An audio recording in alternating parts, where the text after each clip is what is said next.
The film opens with a young girl named Melanie. Melanie is locked inside a room. Suddenly, she hears the sound of soldiers' boots approaching. She quickly moves to sit in a wheelchair already inside the room. Good morning, Private Devani. Moments later, 2 soldiers enter. One carefully straps Melanie into the wheelchair with tight restraints. Then she's taken out of the room. Outside, we see many other kids being escorted by soldiers toward a classroom. This is actually a military base where these children are kept under strict supervision. Morning, class. Good morning, Miss Justineau. A teacher is assigned there to educate them. Melanie stands out as an exceptionally bright, sharp student, the teacher's favorite. After lessons, the kids are sent back to their rooms. On the surface, these kids seem normal, but the truth is very different. Good night, Private Dylan. Good night, Private Devani. Yes, sweet dreams, Cujo. At night, when they're served meals, their food contains insects, and shockingly, the children eat them eagerly. The next day, in class, the teacher announces a creative writing activity and asks, "Who wants to share their story?" Melanie eagerly raises her hand. "I do." As she begins to tell her story, the teacher is visibly moved by Melanie's imagination and depth. Emotionally, the teacher approaches and gently places a hand on Melanie's head. Suddenly, a sergeant storms in, clearly furious. He demands, "Did you touch her face?" The teacher replies, "No, just her head." The sergeant snaps, "Do you realize how dangerous that is?" He says, "Let me show you something." The sergeant rubs a special cream onto his hands, a substance that masks human scent from the children. Then he wipes it off and approaches one of the kids. Immediately, the child reacts violently, teeth chattering, body tense, like they're about to attack. Every child in the classroom reacts the same way. Stop it! The sergeant quickly reapplies the cream to himself, and the children are sent back to their rooms. That night, as the teacher walks past the children's cells, she notices Melanie is still tied to her wheelchair. No soldier has come to release her. The teacher calls out, but gets no response. With no choice, she enters Melanie's cell and begins to untie her. As the teacher works, Melanie grows restless due to the teacher's natural scent. She struggles to control herself, but suddenly loses it. Alarmed, she says, "Please leave. I don't want you here." Then she attacks the teacher. The terrified teacher barely escapes, slamming the door behind her. She immediately applies the special cream to her skin and face to mask her scent. The next day, soldiers come again for Melanie. This time, instead of taking her to class, they take her outside. There, behind a tall fence, is a massive crowd of zombies. The military fires continuously to hold them back. This is the world after a parasitic fungus outbreak. The infected have lost all ability to think or reason.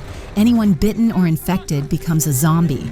Melanie is taken to a secret laboratory. There, she sees a glass jar with a preserved human brain labeled number 13.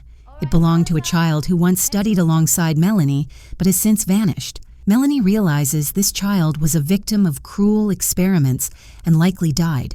Just then, a doctor injects Melanie with a sedative, and she slowly drifts toward unconsciousness. As the doctor prepares to continue, the teacher bursts in holding a gas canister. She stands firm and says, "Doctor, you will not hurt Melanie." Justineau! Security detail. But soldiers arrive and restrain the teacher. The doctor calmly explains, "I've considered everything you're thinking, many times. My goal is to develop a vaccine, a cure to save humanity. But you refuse to understand." The soldiers forcibly remove the teacher. Suddenly, a zombie attacks the doctor's assistant, biting her. The assistant rapidly turns into a zombie. Terrified, the doctor flees. Meanwhile, Melanie remains strapped to a bed. A nearby zombie doesn't detect her presence. Zombies recognize humans only by their scent, but Melanie's scent is different. She's become something in between. Melanie manages to free herself and escapes outside. What she sees is chaos. Zombies attacking soldiers, heavy gunfire everywhere. She spots her teacher being held by 2 soldiers, struggling to break free as the soldiers start attacking her.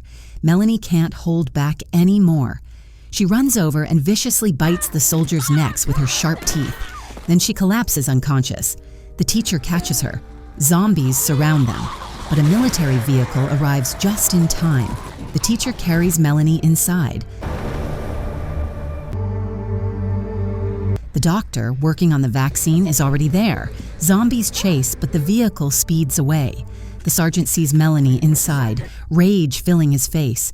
He raises his gun, fearing she might infect someone. As he aims, the teacher steps forward. "Don't shoot!" "We'll drop her off." She opens the door and lets Melanie out.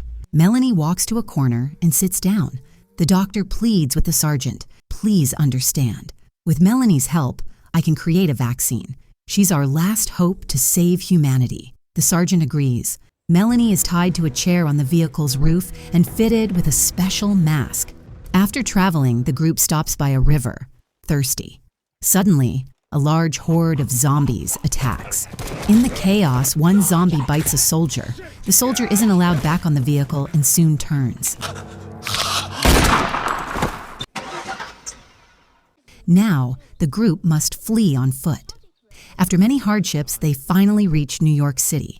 Searching for food, the sergeant scans through binoculars, seeing zombies standing motionless outside stores, like metal statues. He advises the group to move silently through the horde, wearing the scent-blocking cream and staying quiet.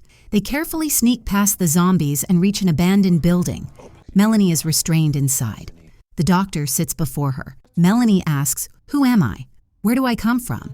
The doctor explains, when this terrible infection spread worldwide, babies born to infected mothers, like you, were second generation. You can think, reason, and survive in this infected world. You are my last hope to create a vaccine to save humanity. That night, everyone stays in the same abandoned building. The next morning, as they get ready to leave, they see a bunch of zombies lying asleep below. Melanie says, "Let me handle this. I can go down and clear the way." The doctor, worried, says, "If we send you down there, you might not come back." Melanie replies with confidence, "I'll come back. I want to be normal, like all of you." Melanie goes downstairs and catches a dog. She brings the dog among the zombies. The smell wakes one zombie, and the rest immediately swarm it.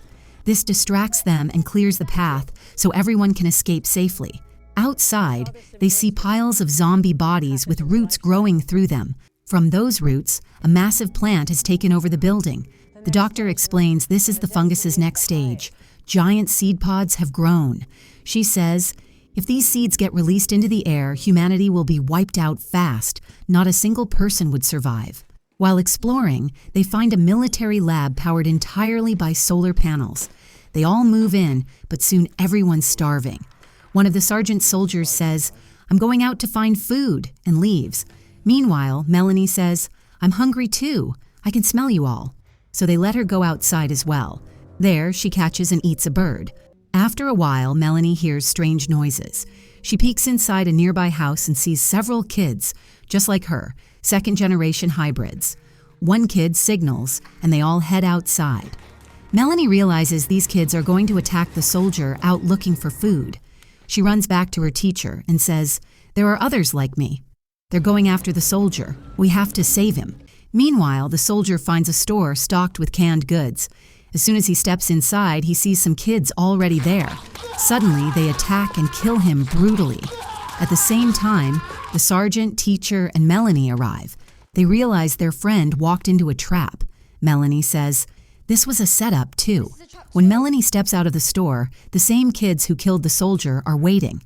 The sergeant raises his gun, but Melanie stops him and walks right into the group. Their leader, holding a baseball bat, steps forward. Melanie fights him. Using the handcuffs on her wrists, she cleverly cuffs him and then kills him with his own bat. The other kids, scared, back off. Melanie safely brings the teacher and sergeant back to the lab. Inside, they find the doctor wearing a gas mask. The lab filled with toxic gas. She'd released it herself. Everyone passes out from the fumes. The doctor's plan was to use Melanie's brain to create a cure. But Melanie stays conscious. She says, "Doctor, I'm faster than you. If you try anything, I'll bite you, and you'll turn into a zombie too."